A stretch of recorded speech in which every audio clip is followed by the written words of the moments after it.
Assalamualaikum warahmatullahi wabarakatuh. Selamat pagi dan salam sejahtera untuk kita semua, terkhusus kepada Ananda yang ada di kelas 10 Madrasah Aliyah. Hari ini kita belajar mata pelajaran fikih, khususnya materi pemakaman jenazah. Materi pemakaman jenazah adalah lanjutan dari materi minggu lalu, yaitu tata cara mensolati jenazah. Yang perlu kita ketahui terkait dengan materi pemakaman jenazah ini, yang pertama yaitu tata cara atau persiapan terlebih dahulu sebelum pemakaman. Sebelum jenazah diberangkatkan ke tempat pemakaman, liang kubur harus sudah siap. Begitu pula semua peralatan pemakaman seperti papan, batu nisan, dan lain-lain. Ukuran liang kubur panjangnya yaitu sepanjang jenazah ditambah kira-kira 0,5 meter. Kemudian lebarnya yaitu kurang lebih 1 meter dan dalamnya setinggi postur tubuh manusia ditambah 1 hasta atau kurang lebih 60 cm. Kemudian yang kedua, proses pemberangkatan. Setelah selesai disolati, kemudian keranda jenazah diangkat. Terus setelah itu salah satu dari wakil keluarga memberikan kata sambutan yang isinya yang pertama, permintaan maaf kepada para hadirin dan handetolan. Yang kedua, pemberitahuan tentang pengalihan urusan utang piutang kepada ahli waris. Dan yang ketiga, persaksian atas baik dan buruknya amal perbuatan mayat.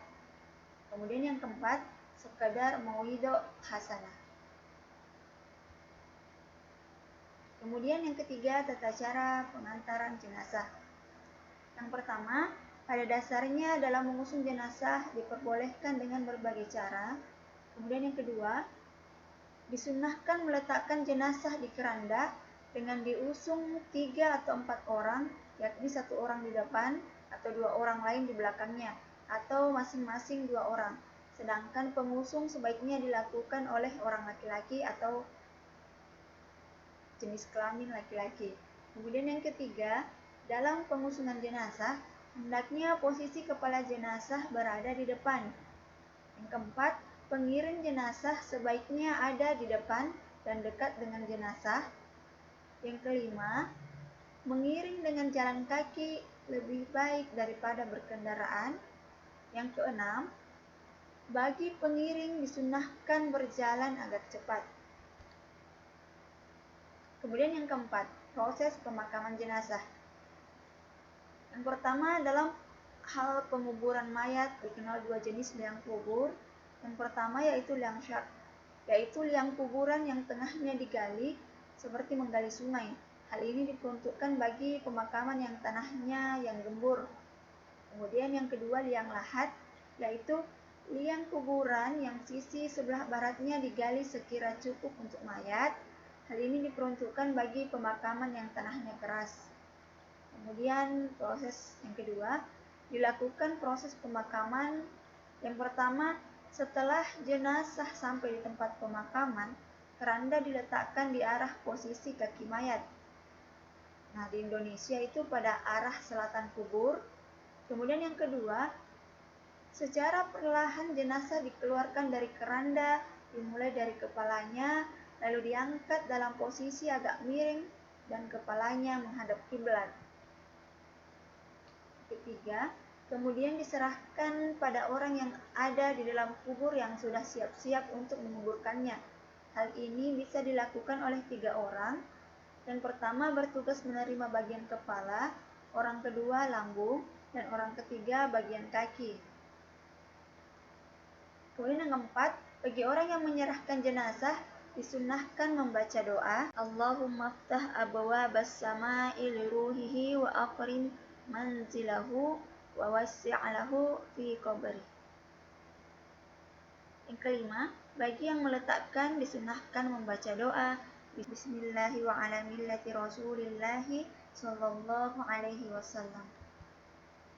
Selanjutnya, jenazah diletakkan pada tempat tersebut atau dasar makam dengan posisi menghadap miring ke arah kiblat serta kepala di arah utara. tali-tali terutama yang ada pada bagian atas agar supaya dilepas, agar wajah jenazah terbuka, kemudian pipi jenazah ditempelkan atau menyentuh tanah.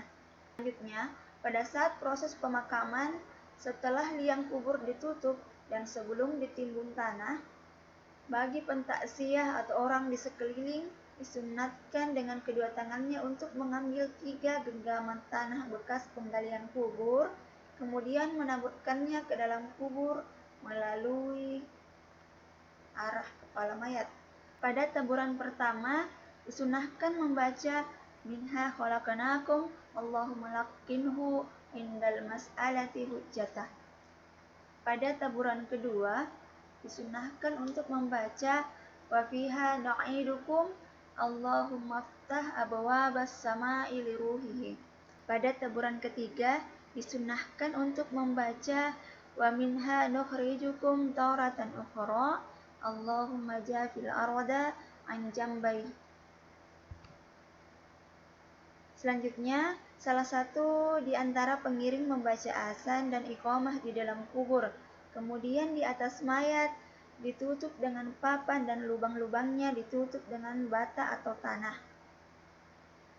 Selanjutnya, khusus untuk liang lahat, lubang yang ada di dalamnya ditutup dengan tanah dan bata. Kemudian liang kubur ditimbun dengan tanah sampai kira-kira setinggi 1 jengkal dari permukaan tanah. Selanjutnya disunahkan lagi untuk memberi atau memasang 2 nisan.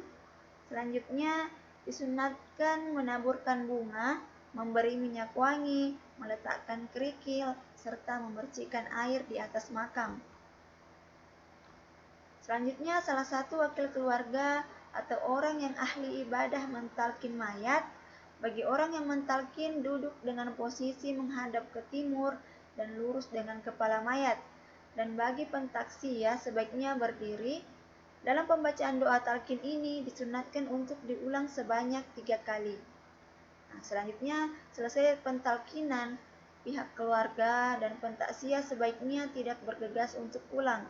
Akan tetapi, tinggal sebentar untuk mendoakan mayat agar dipermudah oleh Allah Subhanahu wa Ta'ala untuk menjawab semua pertanyaan yang diajukan oleh malaikat mungkar dan malaikat nakir. Baik, itulah tadi materi tentang tata cara pemakaman jenazah. Lebih dan kurangnya mohon dimaafkan. Apabila ada yang kurang difahami, silahkan dipertanyakan kepada guru. Assalamualaikum warahmatullahi wabarakatuh.